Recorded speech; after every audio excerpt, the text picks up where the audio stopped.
Hello and welcome my friend, and then I am planning to give you information that why I have bad sound in my rear suspension, and look, there could be that we have broken spring in this up area, and let's look at how we can check and replace this part.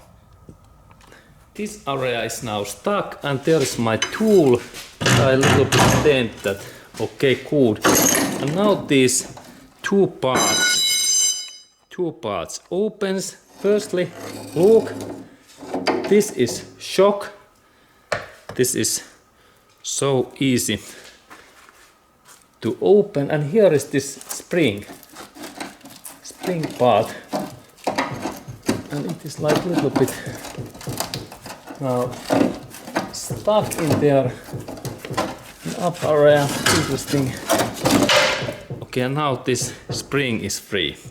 Okay, and this is then this upper dust shield area in here, and this is like this upper part in this area, and then this reverse installation is same.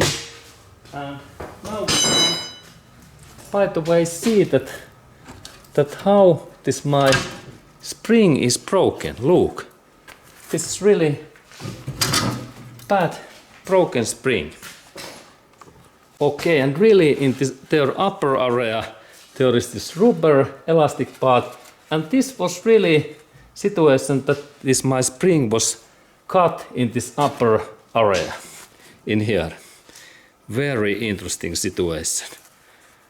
And these parts, they belongs in this way together. But I had spring cut in up area, and that kind of things makes sound in my car when I drive in bumpy roads.